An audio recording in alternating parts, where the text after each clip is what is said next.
क्योंकि क्रांतिकारी तो जेल में पैदा होते हैं, जेल में तपते हैं और जेल से बाहर आते हैं तो उनका कद और बड़ा हो, नए नए फैसले देता है अपनी मर्जी से। रात को सपने आते हैं जजों को और सुबह में फैसला आ जाता है। गोल्डन दास की रिहाई बहुत जल्दी होने वाली है, क्योंकि जो भी बहुजन एक्टिविस्ट हैं, वकील हैं और जो पैरोकार हैं, वो बड़ी अपनी तत्परता से और अपने तन मन धन से गोल्डन दास।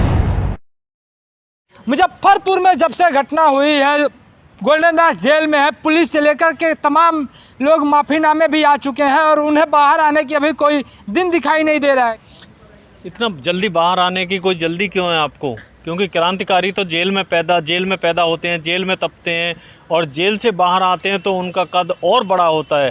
तो जो भी गोल्डन दास है वो एक तरह से आप ये समझो कि वनवास पे गया है, या ये समझो कि तपने गया है। जो तप के सोना जो तप के जितना भी शुद्ध होता है, ये समझो तो सोना शुद्ध हो रहा है। कान पकड़ के पुलिस के घेरे में मीडिया के सामने उन्होंने माफ़ी मांगी है। बोले हैं कि हमको पुलिस पे पूरा विश्वास है। क्या कहना चाहेंगे? ऐसा है, ये सारा अब जेल से आने के बाद ये सारा पता चलेगा कि पुलिस ने कौन सा एंगल 3rd डिग्री टॉर्चर किया है, या फिर उसके दोस्तों को टॉर्चर किया है, या फिर एनकाउंटर करने का धमकी दिया है। बहुत सारे फैक्टर हो सकते हैं, बहुत सारे एंगल हो सकते हैं। और जो गोल्डन दास की पैरवी कर रहे हैं, उन वकीलों का भी बयान आ गया है कि यदि गोल्डन दास को इस तरह से टॉर्चर किया हो गया हो, जैसे उसके दोस्तों को एनकाउंटर की धमकी दी हो या उसकी खुद की एनकाउंटर की धमकी दी गई हो सकता है उसमें माफ़ी मांगने की ऐसी कोई बड़ी बात नहीं है। क्योंकि ये जो एक आंदोलन की तैयारी होती है, यदि माफ़ी मांगी तो उसमें कोई बड़ी बात नहीं है, मांग सकते हैं माफ़ी। यदि दबाव है परिवार का, बहुत सारे फैक्टर हो सकते हैं जो जेल से आने के बाद पता चलेगा। तो अभी लगता है आपको कि गोल्डन दास को मारने पीटने, जान से मारने की धमकियों के बीच वो दबाव में माफ़ी मांग रहे हैं? वो तो सबके साथ होता है, जो भी जेल जाता है क्रांतिकारी होता है। ऐसा है ना, जो भी शासन जिसकी सरकार होती है वो नहीं चाहती कि किसी को आगे बढ़ने देना चाहते, और ऊपर से मनवादी की सरकार है और वो चमार जाति से, जाटव जाति से बिलोंग करते हैं, तो इसलिए और ज़्यादा दबाव बन जाता है और गोल्डन दास पे और एक बड़ी जिम्मेदारी बन जाती है अपने समाज की जिम्मेवारी उठाने की। आपने बोला कि मनुवादी की सरकार है, लेकिन नीतीश कुमार वहाँ के मुख्यमंत्री हैं और नीतीश कुमार ने वहाँ पे जाति जनगणना करा के साबित कर दिया है कि उनके हकूक़ के फेवर में है नीतीश कुमार। जिसकी जितनी संख्या बारी उसकी इतनी हिस्सेदारी। वो उनका केवल एक पब्लिसिटी स्टंट था।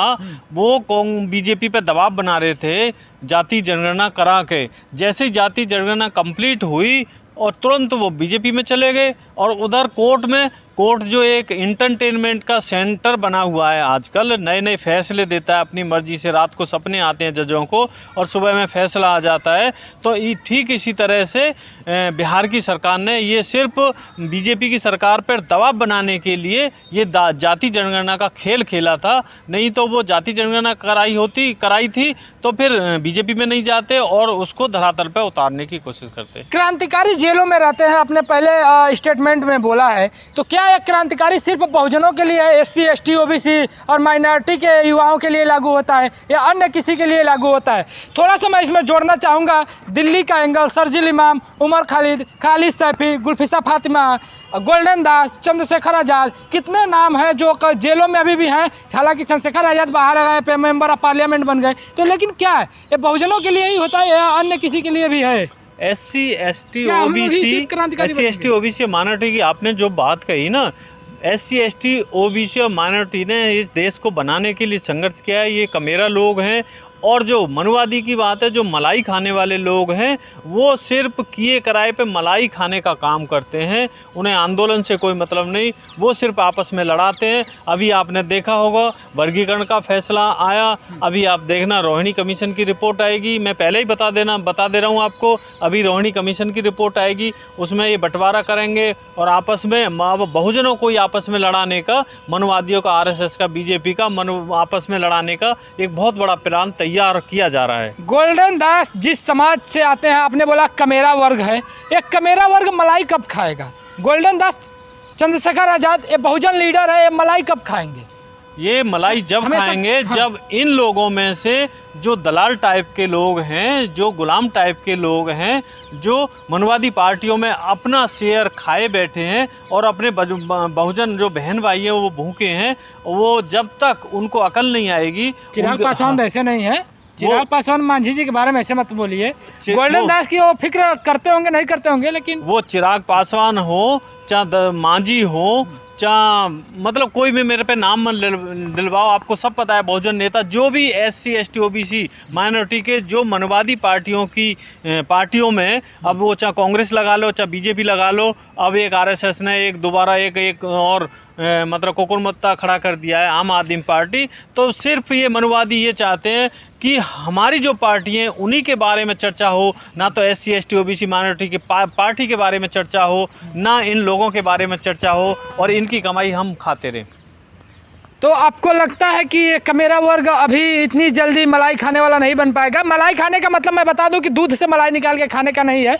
मलाई खाने का मतलब कि संसद में बैठे, सत्ता में आए, राजनीति करे। तो ये इतनी जल्दी अभी नहीं हो पाएगा। गोल्डन दास इसका मतलब बाहर नहीं आ पाएंगे बिहार की राजनीति में। मलाई खाने का मतलब ये है कि जैसे अभी गोल्डन दास है या और सारे क्रांतिकारी हैं, वो चंद्रशेखर है और बहुत सारे हैं, जब हमारा नेता जब एक फोकस में होता है, पब्लिसिटी होती है उसका नाम होता है, तो और सारे बहुजन नेताओं का गर्व से सीना चौड़ा होता है। लेकिन वहीं जो मनवादी पार्टियों में जो नेता हैं, जो अपने हिस्से की मलाई खा रहे हैं, अपने हिस्से के काजू खा रहे हैं, उनको देखकर मैं व्यूअर्स से भी कहना चाहूँगा, उनको देखकर किसी SC ST और OBC माइनॉरिटी के नेताओं का सीना चौड़ा नहीं होता, बल्कि उन्हें गुलामी की फीलिंग आती है कि हमारा नेता गुलाम है तो हम भी गुलाम हैं। एक लास्ट क्वेश्चन है था, गोल्डन दास को आपने देखा कि जब ले जा रहे थे तो आंखों पे काली पट्टी लगी थी। क्या गोल्डन दास इस देश के आतंकवादी थे या क्या कारण था? आंखों पे काली पट्टी लगा के क्यों ले जाया जा रहा है? वो तो जो काली पट्टी की बात है, हालांकि वो चोरी चकारी के केस में होता है, पुलिस ने वो किया गलत किया है, क्योंकि चोरी चकारी के केस में होता है, उसको पहचानना होता है एविडेंस के थ्रू। लेकिन उसने कोई चोरी चकारी तो करी नहीं, पूरा देश जानता है, तो पट्टी बांधने का तो कोई मतलब नहीं है, इंसल्ट करने की बात हो सकती है। आपने कभी लॉरेंस बिश्नोई को देखा है कि काली पट्टी बांध के उसको कोर्ट में लाया जाए या जेल में डाला जाए? कई बार ऐसा होता है, जो हमारे नेता हैं उनको बीच बाजार से लिया जाता है, और कई जो जैसे मनुवादी के और नेता होंगे, आपने लॉरेंस बिश्नोई का बात किया है, बहुत सारे उनको गाड़ी में बिठा के चुपके से जेल भेजा जाता है। तो इस तरह से ये इंसल्ट करने का इंसल्ट करने का एक नया तरीका है पुलिस का।